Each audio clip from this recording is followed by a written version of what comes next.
नौ दुर्गा के अष्टमी के दिन महागौरी की पूजा की जाती है। महागौरी की आराधना से 9 दिनों की पूजा का फल प्राप्त होता है। देवी भगवत पुराण में ऐसा बताया गया है कि नव दुर्गा 9 देवियां तथा 10 महाविद्याएं हैं, परंतु भगवान शिव के साथ महागौरी माँ पार्वती ही विराजमान होती हैं।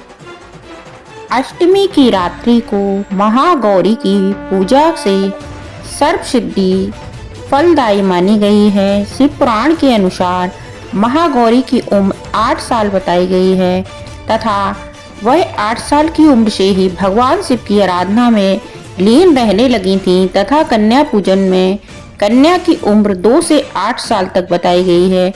माँ गौरी ने बाल अवस्था से ही कठोर तप करना प्रारंभ कर दिया तथा कंदमूल फल खाकर वह भगवान शिव की तपस्या में लीन रहने लगी।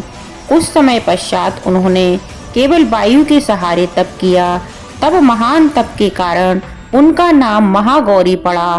कठोर तपस्या के कारण माँ का रूप श्याम वर्ण हो गया। तब भगवान शिव प्रकट हुए तथा माँ गौरी को गंगा में स्नान करने को कहा। जब माँ गौरी ने गंगा में स्नान किया तब उनका दो रूप प्रकट हो गए, एक श्याम वर्ण और एक गौर वर्ण। श्याम वर्ण की कौशिकी कहलाई तथा गौर वर्ण गणगौरी माता कहलाई। माँ गौरी का वर्ण गौण है, वस्त्र सफेद है, वाहन वैषव है। माँ की पर मुद्रा दायनी है तथा डमरू त्रिशूल धारण करने के कारण माँ को शिवा भी कहते हैं। माँ का स्वरूप बहुत शांत है, इसलिए ऋषिगण उनकी आराधना निम्न मंत्रों से करते हैं। सर्व मंगल मांगल्ये शिवे सर्वदा साधिके शरणं त्र्यंबके गौरी नारायणी नमोस्तुते। श्रीं ह्रीं क्रीं वरदाय नमः। श्रीं ह्रीं क्रीं वरदाय नमः। निम्न मंत्रों से माँ का जप करना चाहिए। की पूजा आराधना से माँ अपने भक्तों को सुख समृद्धि शांति तथा मोक्ष की प्राप्ति कराती हैं। महागौरी अपने भक्तों को पुत्रवत स्नेह करती हैं।